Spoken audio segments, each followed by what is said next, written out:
हमेशा विवादों के बीच घिरा रहने वाला जेपीएससी एक बार फिर विवादों में है। दरअसल हाल ही में जेपीएससी द्वारा 11वीं से 13वीं सिविल सेवा परीक्षा का परिणाम जारी किया गया था। जेएलकेएम के नेता देवेंद्र नाथ महतो ने आज इसे लेकर झारखंड के राज्यपाल से मुलाकात की और पूरे राज्य की ओर से और छात्रों की ओर से उन्हें धन्यवाद दिया। साथ ही देवेंद्र नाथ महतो का कहना है कि आयोग ने परीक्षा परिणाम में अनियमितता दिखाई है और रिजल्ट में धांधली हुई है।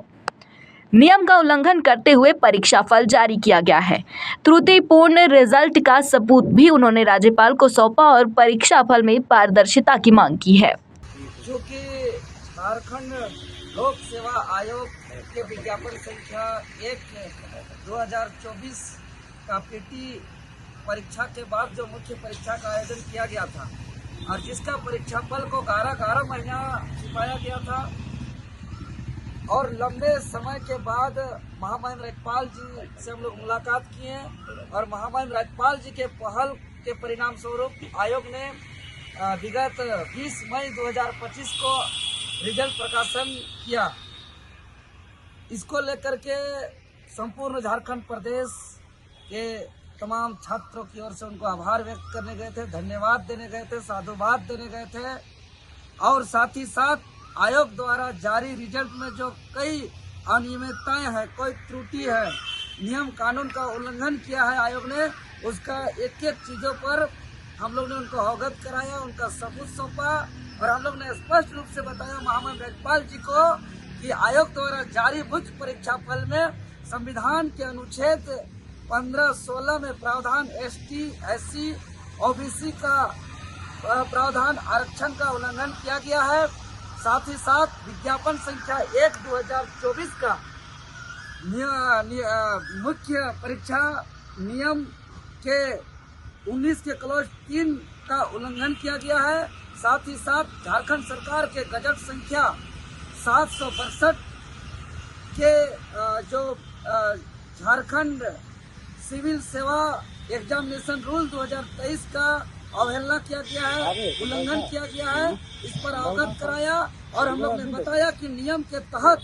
परीक्षा परिणाम के साथ साथ कट ऑफ जारी करना चाहिए। परीक्षा रिजल्ट के साथ साथ इस बार कोटिवार रिजल्ट देना है, आरक्षण का पालन करना है, ये कार्मिक विभाग के लेटर में भी कहा गया है। साथ ही साथ विज्ञापन में भी उल्लेख है और साथ ही साथ गजट में भी प्रकाशन है ये चीज, लेकिन आयोग मनमानी तरीके से सब ट्रांसपेरेंसी को बंद करते हुए अपारदर्शी तरीके से सेटिंग वेटिंग करने में लगी हुई है और हमने स्पष्ट रूप से कहा है कि कट ऑफ जारी किया जाए तत्काल और तत्काल रिजल्ट के साथ कोटिवार रिजल्ट जारी किया जाए और साथ ही साथ अति शीघ्र जो मुख्य परीक्षा में शामिल होने वाले छात्र हैं उसका मार्कशीट को अपलोड किया जाए और जो भी छात्र उत्तर पुस्तिका देखने में इच्छुक रखते हैं उसको अति शीघ्र दिखाया जाए, क्योंकि हमें प्रबल आशंका है कि उत्तर पुस्तिका की छेड़छाड़ हुई है। इसका यही कारण है कि बड़े से बड़े बरगद पेड़ को जो है कि काटा गया और साधारण एवरेज स्टूडेंट आज पार है, जो 3-4 बार से इंटरव्यू दे रहे हैं, जो जिसका उम्मीद था कि इस बार रैंक होगा, आज वो स्टूडेंट बाहर है। इसके साथ ही साथ रांची विश्वविद्यालय में जो अंगीभूत महाविद्यालय में इंटरमीडिएट परीक्षा को सत्र को चालू कराने के लिए भी आग्रह किया, निवेदन किया। चूंकि कल मैट्रिक की परीक्षा फल आया है और सभी को नेता मंत्री सभी माननीय लोग सभी सफल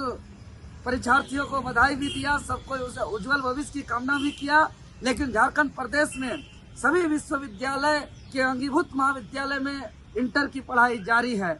और जहां एकमात्र रांची विश्वविद्यालय रांची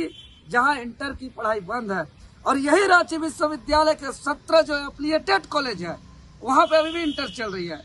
तो इस तरीके से जो जबकि कई विभाग से आदेश जारी किया गया है उनको इंटर धीरे धीरे फेज वाइज बंद करना है, तो हमने आग्रह किया है, रिक्वेस्ट किया है, निवेदन किया है कि इसी सत्र 24-26 का इंटरमीडिएट का भी पढ़ाई रांची विश्वविद्यालय रांची में भी प्रारंभ किया जाए। ये 2 विषय वस्तु पर महामहिम राज्यपाल जी से बातें हुई है और महामहिम राज्यपाल जी कहे हैं कि जेपीएससी को हम सवाल पूछेंगे, जवाब मांगेंगे। ये